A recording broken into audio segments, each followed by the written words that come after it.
Hello guys, so today I'm going to show what I have done for our assignment, Confluent Kafka. And my group member have me, Tarun, and Dan.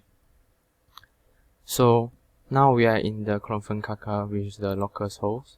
And then in here we can see that we have a topics which have the 3 different sensors.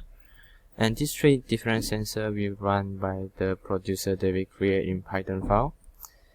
And then what we're trying to do is to send the information from the locus to the cloud service, which is Ubidots that we choose for this assignment as for the IoT project.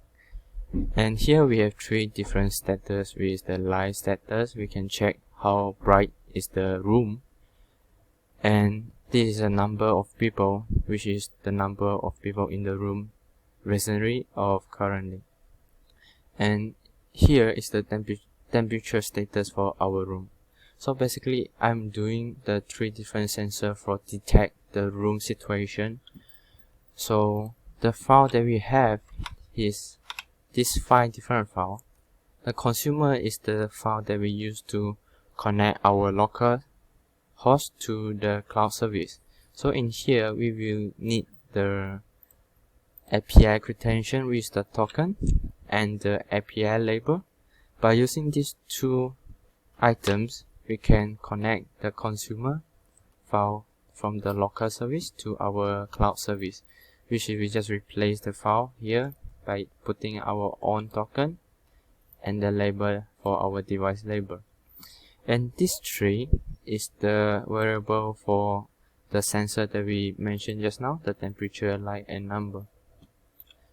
And this 3 basically is provide the information by the producer. With producer 1, what I mentioned here is temperature status, and producer 2 is light status, and producer 3 is number of people.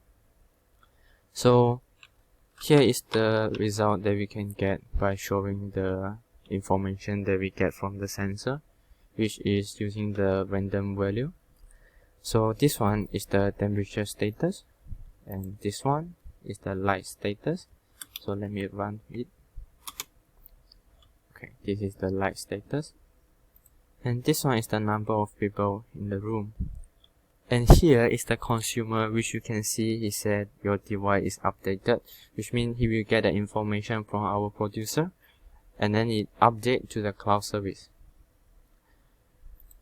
So if we want to see the result, we can just go to the Ubidots and check for the information that it already updated, like okay, 1 minute, 1 second, and the value have from 47 to 78.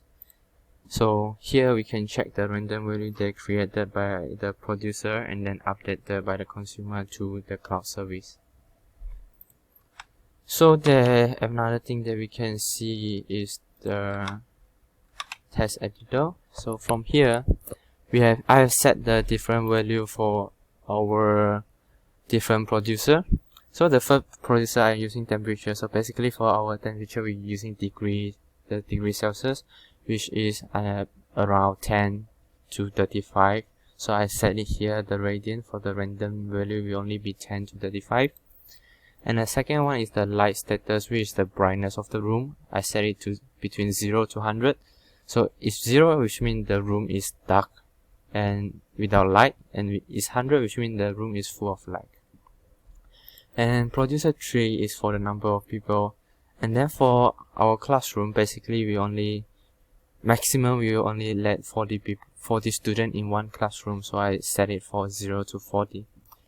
So that's the 3 different producer and the value that I set for the random number, and here is the result. So that's all for what I did for the Confluent Kafka assignment. Thank you so much.